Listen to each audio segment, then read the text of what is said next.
Reverse engineering approach. This is a very useful approach, and I use this mostly for emergency scenarios. And this is how I use this approach. During this emergency scenarios, once you quickly read the scenario, you will get an idea whether it's an emergency scenario or not.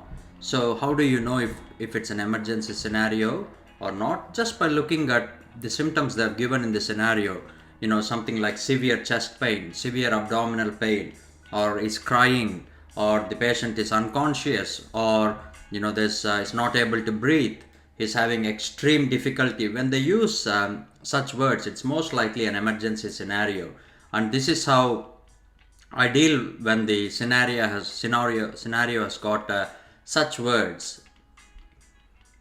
The first thing I do is I will plan the scenario. So I'll just close my eyes for a second and plan the scenario. Okay, now it's an emergency scenario. So I will slightly use a different approach, which is slightly different to our traditional history taking approach.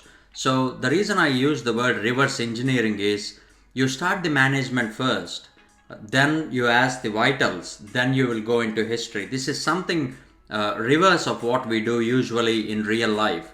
So if the patient has got a chest pain or abdominal pain, first thing I do is I offer analgesia, so which is contrary to what we do in a usual scenario. Before I give analgesia, I will ask if he has got any allergies.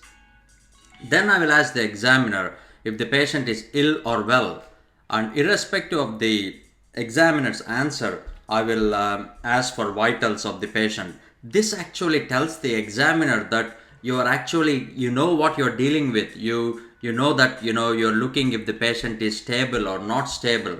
So this is how I plan my emergency scenario. Then the third thing I do is I will guess what are the worst consequences that can happen with this particular scenario. For example, if it's a unconscious patient, or if they say the patient is unconscious, I will usually think about Glasgow Coma Scale, which is GCS there. Then I'll quickly close my eyes and just try to see what are the things we look in the Glasgow Coma Scale.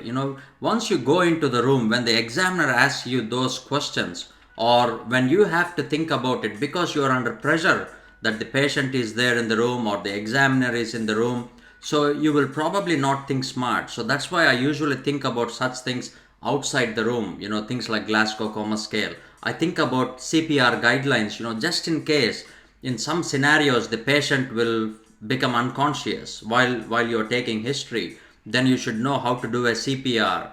Then I think about the doses of medications like doses of adrenaline, and other medications you give in CPR.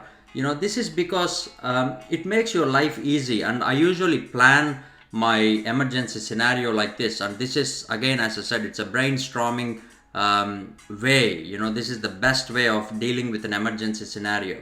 So one, know if it's emergency or not. Once it's emergency, do the reverse engineering, which is treatment first, then ask the vitals or findings, then you go to history. Once the patient is stable, you go and ask further history. I will probably stop with vitals only here. I will not ask the examination findings. I'll just stick to the vitals to see if the patient is stable or not, and that's it. Then I will take history.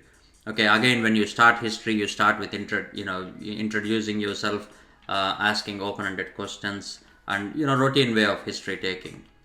I hope this helps a lot when you're dealing with an emergency scenario.